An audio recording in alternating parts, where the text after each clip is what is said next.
Hola y bienvenido, bienvenida a estas píldoras informativas realizadas por el Centro de Referencia Estatal para Personas con Discapacidades Neurológicas o CREDINE. Mi nombre es Igor Bombín y soy neuropsicólogo y me dedico fundamentalmente a la rehabilitación de personas que han sufrido algún tipo de daño neurológico o sobre todo daño cerebral adquirido. Quiero presentaros estas 16 píldoras informativas que en cada una de ellas se recogen diferentes aspectos, todas ellas orientadas a mejorar la autonomía y calidad de vida de las personas afectadas y también de sus familiares. Así que te invito, ya que te has acercado hasta aquí, a ver un poquito los diferentes temas que se cubren en estas 16 píldoras y que las veas o acorde a tus intereses o necesidades, y de verdad que esperamos que esto sea de ayuda para ti o tu familiar. Así que vamos allá. Bienvenido y bienvenida. En la primera píldora vamos a dar una explicación de por qué no hay dos personas iguales con una lesión cerebral, incluso en los casos en que esta lesión cerebral se deba a la misma causa. Y esto es muy importante, el reconocer la individualidad de estas personas y de sus secuelas, porque cada persona va a necesitar una atención y va a tener unas necesidades específicas. Pues vamos allá a ver si resolvemos esta cuestión.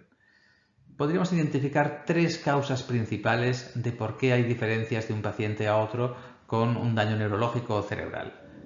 La primera causa tendría que ver con cuál es el detonante o la causa de esa lesión neurológica. La segunda, que está muy relacionada, tiene que ver con qué partes del cerebro se han visto afectadas o qué partes del cerebro han quedado preservadas. Y por último, y no menos importante, tiene que ver con factores personales, y es que una misma lesión cerebral, incluso aunque haya afectado a las mismas partes del cerebro, puede que se exprese de forma diferente en una u otra persona. Así que vamos allá. Respecto a los principales trastornos neurológicos, las principales causas de una lesión cerebral, podríamos aglutinarlas en tres grandes grupos asociados al momento en el que sucede el daño cerebral. Una parte de este daño cerebral ocurre cuando la persona pues todavía es un bebé o todavía no ha nacido o en los primeros estadios de su desarrollo. Hablamos aquí de los trastornos del neurodesarrollo, que como su propio nombre indican, se trata de una alteración en cómo ese cerebro va madurando, una alteración o una desviación sobre lo que es la media en la población general. Entonces el niño o niña puede desarrollar ciertas dificultades a la hora de desarrollar ciertos procesos. A veces se trata de dificultades menores, como problemas para adquirir la lectoescritura, como las dislexias, o a veces se tratan de dificultades que tienen un mayor calado, como la discapacidad intelectual o, por ejemplo, los trastornos del espectro autista. En cualquier caso, en estas píldoras no vamos a abordar el tema de los trastornos del neurodesarrollo, pero sí que tenía interés en que conocierais un poquitito cómo ocurren y en qué momento ocurren. Si ya vamos a la edad adulta, aunque esto puede suceder también en la juventud, incluso en la infancia, hay un grupo de patologías cerebrales que llamamos el daño cerebral adquirido y que, como veremos, se trata de un cerebro que ha ido desarrollándose con normalidad. En un momento dado ocurre una causa que motiva el daño neurológico y eso motiva a su vez determinadas consecuencias. Y ya en el último ciclo de nuestra vida hablaríamos del envejecimiento y de algunas patologías neurodegenerativas asociadas al envejecimiento, como las demencias o incluso otras enfermedades que son más comunes en edades más avanzadas, aunque es verdad que no son exclusivas de ellas. Respecto al daño cerebral adquirido, os voy a mencionar las principales causas, sin, hacer una revisión exhaustiva de todas ellas, pero sí las más comunes. Todas ellas, aunque las mencionemos por separado, tienen algo en común, y es que se trata de la alteración del cerebro de naturaleza, no degenerativa, es decir, que ocurre en una sola vez, en un momento dado, y que además no se debe a factores genéticos, sino normalmente suelen ser a factores, externos o incluso, internos, pero que tienen que ver no con una patología del propio cerebro, sino de otros sistemas, como puede ser el sistema vascular, el sistema de riego sanguíneo. Una de estas causas es los traumatismos craneoencefálicos, que al final no dejan de ser un golpe en la cabeza. Se distinguen en lo que que son abiertos, en los que se produce una fractura del cráneo y suele ser que algo penetra, digamos, en el cráneo y por tanto en el cerebro y lo daña, o los hay también, digamos, de índole cerrado, que también se llaman contusiones, que se producen golpes en el cerebro se golpea y se produce un daño, aunque por fuera no veamos signos de una lesión cerebral. Esto es muy común en los accidentes de coche, en los que se da un golpe y además se produce un doble daño. Cuando el cerebro, por ejemplo, digamos el cráneo, se golpea, tiene un golpe frontal, no solo el golpe afecta a la parte, digamos, de delante del cerebro, sino que se produce un efecto rebote y también se afecta la parte de atrás, la zona posterior del cerebro. ¿Vale? Además, en el traumatismo craneoencefálico suceden diferentes mecanismos de lesión, no solo el propio golpe, a veces también hay una hemorragia asociada y hay un daño, digamos, axonal difuso. Pero sin duda, la causa más frecuente de daño cerebral adquirido son lo que denominamos los accidentes cerebrovasculares o ictus, que no dejan de ser un daño en el cerebro por un fallo en el sistema vascular o, si queréis, en el sistema de riego sanguíneo del cerebro. ¿Vale? Existen dos grandes grupos. Uno, cuando se produce el daño neurológico por una obturación, una interrupción del flujo sanguíneo. De alguna manera, como si pensamos en una cañería, se obstruyera, no pasa sangre a partir de esa obstrucción y entonces el tejido cerebral que está más allá, pues se ve alterado, se ve dañado porque las neuronas, las células del cerebro, son muy sensibles a la falta de oxígeno y de nutrientes como la glucosa. Entonces, cuanto más tiempo pasa ese cerebro sin ser alimentado, pues se va produciendo un daño. Y luego, otra causa asociada al sistema vascular tiene que ver con los ictus hemorrágicos, que son fruto de pues, un vertido de sangre. Es decir, digamos que una arteria pues, podría, digamos, de alguna manera reventar o abrirse y eso produce un vertido de sangre, con lo cual la sangre, digamos, suelta en el propio cerebro puede ser dañina y además hay una pérdida de flujo más allá de donde se da ese vertido de sangre. Es muy importante considerar que los accidentes cerebrovasculares o los ictus son la causa más frecuente de daño cerebral adquirido y de hecho es la principal causa de discapacidad en el adulto.